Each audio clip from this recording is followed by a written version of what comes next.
This morning you made a reference to giraffe mourning, and that there's a different way of saying you're sorry to someone, and I wanted to hear what that was. Okay, let's real quick look at what I mean by giraffe mourning. Think of something you did that you wished you hadn't done.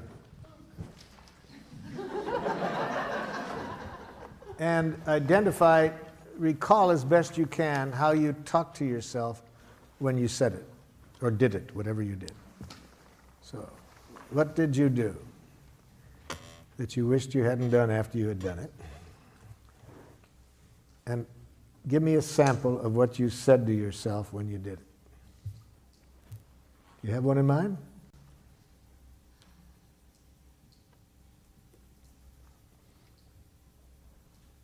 Okay. That I was feeling defensive and I criticized someone. So, what you did is you said some things to another person that you wished you hadn't done. Right. Okay, and what did you say to yourself when you did that? Well, usually in the moment I feel, defensive of myself. No, I want to concretely know, for this exercise, I need to know concretely what you say to yourself when you behave in a way you don't like. This is very important to answer your question about giraffe mourning. It's very important to identify what your inner educator is saying to you. See, this, all of us have an inner educator whose function it is to educate us when we are less than perfect.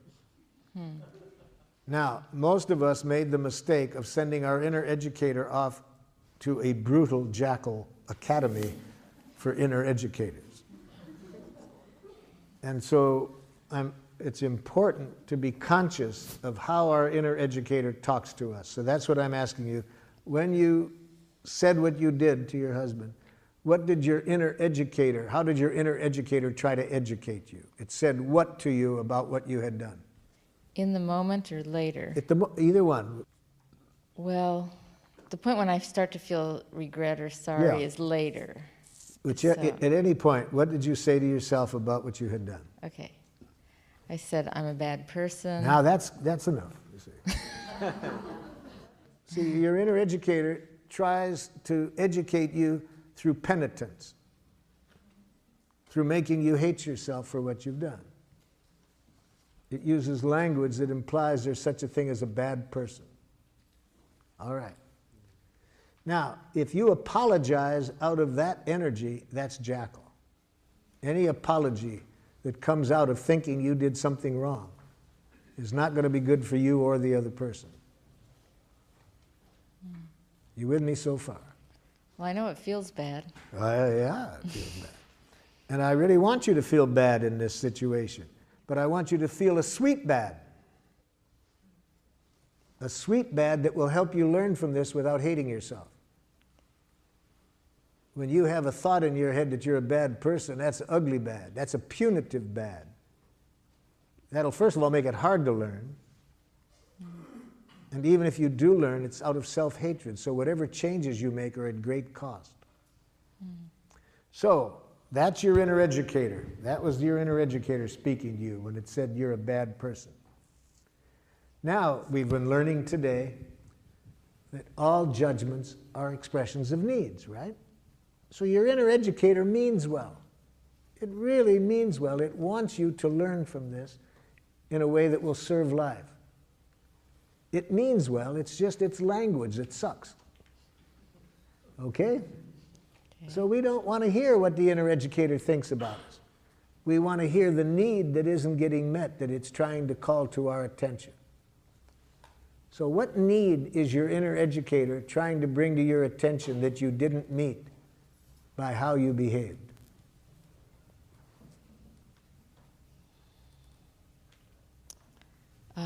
A need to be in relationship with the other person. A need, in what kind of relationship? A mutual understanding, respectful. Right. So it didn't meet your need for respecting and understanding the other person. Yeah. And how do you feel when that need isn't met?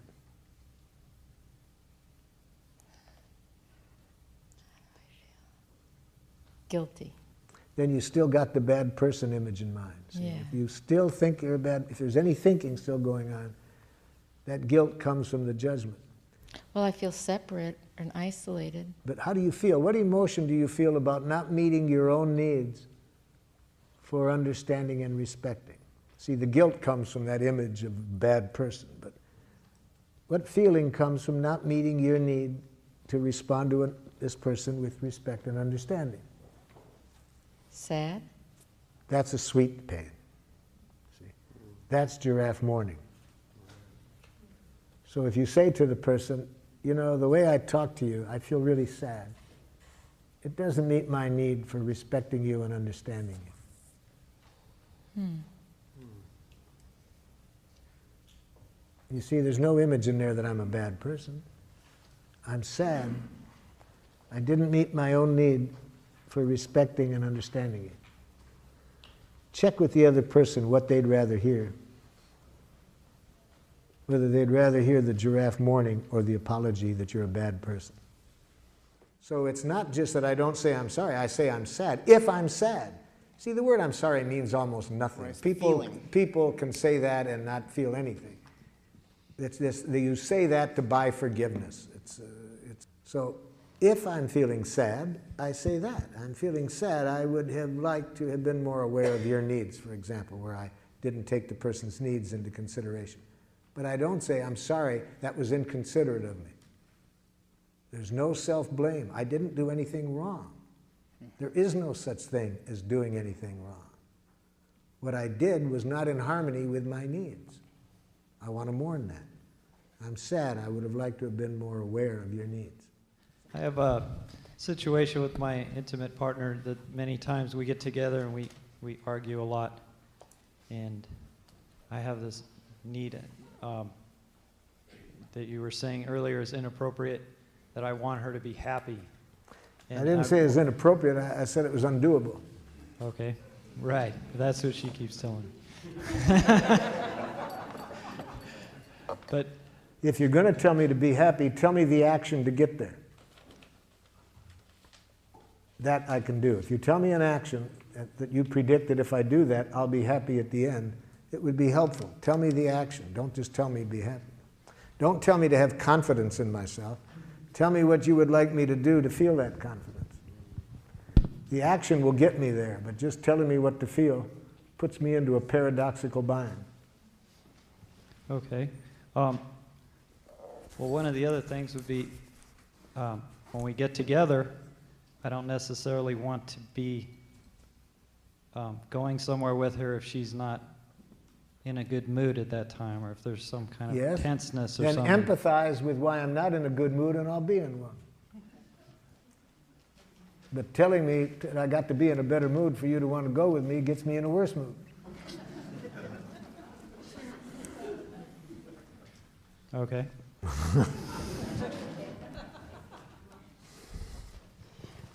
I'm wondering if there's some times when it's over here. I'm feeling some anxiety about a trip I'm planning to visit my mother soon, and we have a dynamic where she really wants to help me figure out every detail of what I'm doing during my stay, and I like to be left alone. So let me show you how to do it. And I'm afraid that if I talk to her like Yes. this, it's going to make matters much worse. Okay, then we'll teach you how, if it does, we'll show you how to enjoy it when it gets worse. Okay. But first, let me show you the first thing to do. If we want a person to consider another behavior than the one they're doing, start the communication by showing them that what they're doing is the most precious thing they could be doing. This way, empathy. Start by empathizing with Mother's intent in behaving as she does. Mother, I'm guessing that when you jump in and want to show me all the things that could be done, you really care a lot about my enjoying myself on this trip and want to be sure you support that. Oh, yes, there's a lot of things. Blah, blah. Yeah, so it's really very important to you that I have a good time and you want to contribute to it. Yeah. That's step one. See what I mean? That's what I mean by starting, by showing you understand. Now, the more we're concerned about that behavior, the more important it is to start with this. See, that's why when I work in prisons and this person has been sexually molesting people or raping people, if I would like this person to find another way of behaving, the first thing I got to do is make sure they don't hate themselves for what they're doing. The more they hate themselves for what they're doing, the more they'll continue doing it. So I start by empathizing with what their needs are in doing it. Okay, so you got that step. The next step, what we started off the day with, I tell honestly how I feel. And Mom, I'm feeling torn right now because I'm grateful for your intent.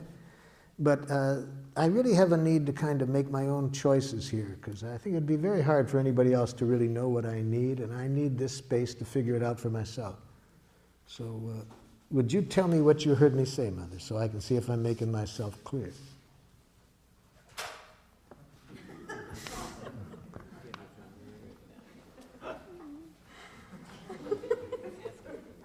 So now I know Mother didn't hear me. Now I know Mother didn't hear my needs. She probably heard a rejection. She probably heard that she's not valued. So, but it's important that I not think that her reaction is because of what I said. If I express my feelings and needs, it would be impossible for a person to react this way if they heard it. They would have gotten a gift. They would have the eyes of a little child getting a gift from Santa Claus. That doesn't look like what Mother's looking like right now. So Mom, could you tell me what you just heard me say? You don't want me. So you heard it kind of as a rejection, Mother. Of course, how else could I have heard it? Well, thank you for telling me you heard it as a rejection, Mother. Notice I didn't say, that isn't what I said. See, if you want to have people understand you differently, never tell them, you're misunderstanding me. Never say, that isn't what I said. Say, thank you for telling me that's what you heard. I can see I didn't make myself clear. I'd like to try again, Mother. As I do value very much your offering to help, but I have a need to kind of get my own needs clear and structure my own time. Can you tell me what you hear me say? So you think I don't have any intelligence about helping you. Thank you for telling me that's what you're hearing, Mother. I'd like you to hear it differently. I'd like you just to hear my needs, that I have a real need to kind of sort things out for myself and structure my own time. Could you tell me what you heard? See, you have a need to kind of get clear for yourself what you want and to figure things out. Thank you, Mother. See how easy it is to get empathy from a jackal? Just about 3 ear pulls and I got it, right?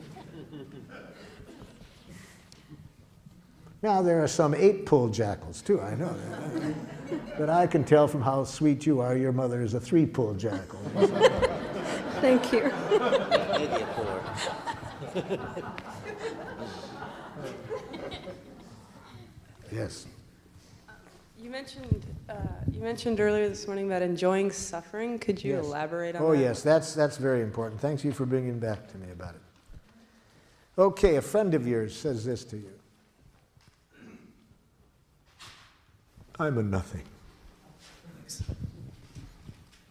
I'll never amount to anything. Look, I'm an assistant clerk at age 45. And my brother's a head of his company. And my sister is a top attorney. And I'm a nothing. Okay? Now, to enjoy this person's suffering, we have to release ourselves from 2 kinds of responsibility. First, that we didn't cause the pain. And we want to release ourselves from that, especially when the other person is trying to make us believe we did cause the pain. See, so if this person had started, and you're at fault for all of this, why am I nothing? Especially when a person says that, we do not want to in any way think we caused this person's pain, because you can't cause another person's psychological pain. Well, in this case, the person wasn't saying that, so that's pretty easy to liberate ourselves from feeling responsible. But the second one is the hard one. To think we have to fix it, to make the person feel better. The more we think it's our job to make a person feel better, the more we're going to make it worse. because you can't fix people. The good news is you don't have to. There is a very powerful healing energy always available if we don't block it. And how do we block that energy? By trying to fix things ourselves. So how do we help that energy do the job? By empathy. And empathy requires presence, just to be present. When we are just present, when we are remembering the Buddha's advice, don't do something, stand there. When we do that, and that energy works through us, there is a precious connection between that person and us. And that precious connection is what I mean by enjoy the pain, to enjoy that precious connection. And whether this person's feeling joy or pain, if we are present there with them, that's what I mean. But we block that beautiful energy whenever we step in and think we have to fix things. So if we say, oh, there, you'll feel better, it'll get over it, we make it worse. When we start to give advice, we make it worse. So what does that look like? So you're feeling really discouraged and really would like to have achieved more in your life at this moment than you've done. Yes, I've had every opportunity, and look at me, I've just never made use of anything, you know. Yeah, so you're really discouraged and frustrated and would really have liked to have made different use of some things than you have. Yeah, see, I'm just present, not trying to fix it. And when that happens, there's a very precious connection. That's what I mean by enjoyment. And that precious connection does the healing, not your advice, not your whatever.